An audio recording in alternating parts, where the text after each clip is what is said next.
যখনই মনটা খারাপ হয়ে যায় অথবা কাজ করতে করতে ক্লান্তি এসে ভর করে, ঠিক তখনই আমি চলে আসি আমার প্রিয় জায়গাটিতে। This is not just a place, it's a feelings, a peaceful escape from all the chaos। জায়গাটির নাম মাগুরার মধুমতি নদী।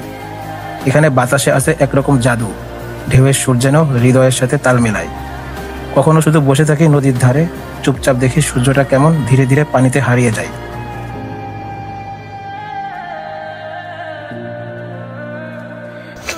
Wow, what a place! একদম এখানে কি বালি, ঠিক আছে।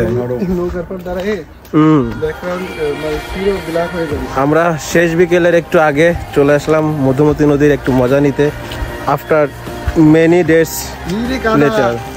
সাবধান, হালকা কাদা আছে, সো বি কেয়ারফুল। সো অনেকদিন পরে কিন্তু আমরা একসাথে আসছি এখানে, কারণ মাঝখানে দিন আসা হয় না, আমার একটু কাজ ছিল। সো আজকে দৃশ্যটা কিন্তু সেই অস্থির। আগে আমরা গাইস এইখানে হলো আগে আমরা বাইক নিয়ে আসতাম, কিন্তু পানি বাড়ার কারণে আমরা বাইক আনতে পারি নাই, ওইখানে পার্কিং করে আসছে এখানে। সো পানি দেখছেন, আগে পানি ছিল অনেক নিচে পর্যন্ত, কিন্তু এখন প্রচুর পানি। আর তখনই মনে হয় হয়তো জীবনের সবচেয়ে সুন্দর মুহূর্তগুলো এই নীরব প্রকৃতির মাঝেই লুকিয়ে আছে। The river, the breeze, the rhythm of nature, everything here touches my soul. এই জায়গাটা শুধু প্রকৃতি নয়, এটা একটা কানেকশন যেটা হৃদয়ের সাথে কথা বলে। School place.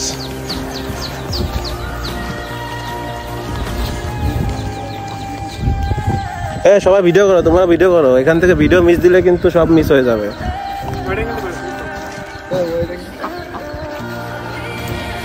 আর এখানে কিছু বাড়ি আছে, এখানে বাসা, তারা এখানে অনেক দিন ধরে থাকে, ঠিক আছে। সো নদী ভাঙ্গার ভয় আছে, তবুও থাকে এখানে। এই যে কোন। সো এগোচ্ছে আমরা, এগোতে এগোতে কোথায় যাচ্ছি দেখেন। এই তোমরা সাইড দাও, হ্যাঁ তোমরা সাইড দিতে হবে তোমাদের। তাই প্রিয় মানুষটিকে শুধু কোনো ফ্যান্সি রেস্টুরেন্টে না নিয়ে গিয়ে একদিন তাকে নিয়ে এসো এখানে, মধুমতির ধারে বসে কিছু সময় কাটাও। বিলিভ মি, তুমি বুঝবে এই সময়টা ওয়েস্টেড না, বরং the most beautiful investment of love. Because sometimes সবচেয়ে মায়াবী ভালোবাসা বলে কিছু থাকে না, শুধু নদীর ঢেউয়ে মিশে থাকে নিঃশব্দে। ধানের রাজ্য আর পাশে হলো কাশফুলের রাজ্য। Wow, this view is so much cool.